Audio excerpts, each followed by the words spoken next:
Hello guys, welcome to my new blog. तो आज की इस वीडियो में आपको बताऊंगा कि आप त्याग और बलिदान से कैसे महान बन सकते हैं और कैसे आप त्याग और बलिदान से अपनी इच्छाओं को प्राप्ति में बदल सकते हैं, असंभव को भी संभव बना सकते हैं।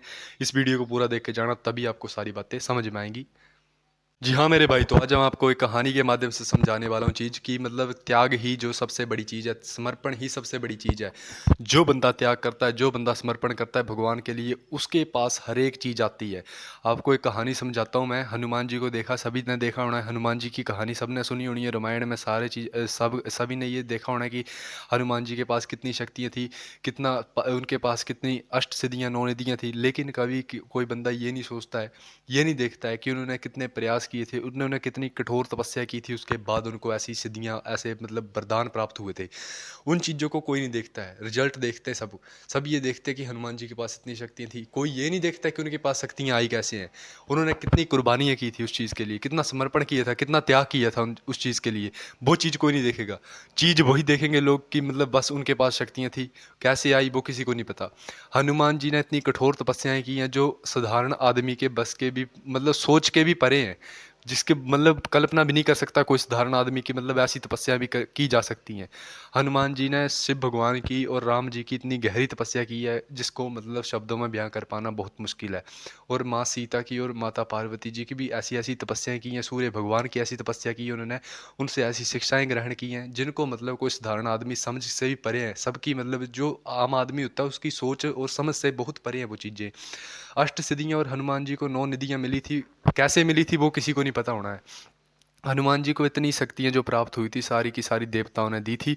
और क्यों दी थी? क्योंकि भगवान शिव के अंश है, 11वें रुद्र रूप है हनुमान जी। तो उन्होंने इतनी कठोर तपस्याएं की हैं जिनकी कोई साधना मतलब जिनको हम शब्दों में बयान नहीं कर सकते।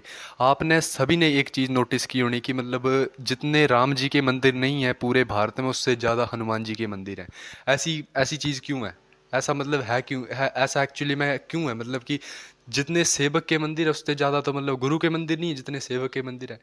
वो इसलिए क्योंकि जब सेवक अच्छे से मतलब पूरे ग्रहण करने की तपस्या से, पूरा समर्पण के साथ, पूरे त्याग के साथ गुरु के साथ जुड़ जाता है, फिर वो गुरु से भी आगे निकल जाता है।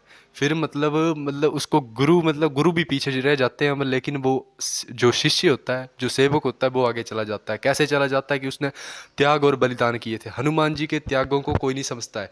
हनुमान जी ने इतने त्याग किए थे, उन्होंने आजीवन ब्रह्मचर्य का पालन किया, अखंड ब्रह्मचर्य जिसको बोलते हैं, अखंड ब्रह्मचर्य का पालन किया हनुमान जी ने।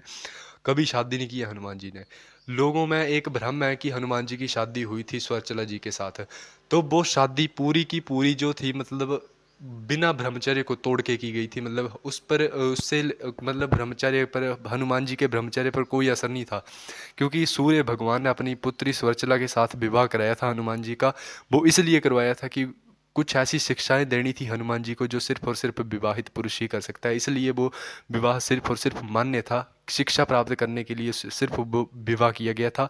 बाकी हनुमान जी के ब्रह्मचर्य से रिलेटेड ऐसी कोई ये नहीं है कि मतलब हनुमान जी का ब्रह्मचर्य टूटा उस विवाह को करके। ऐसा कुछ नहीं है, लोगों की गलत फहमी है ये।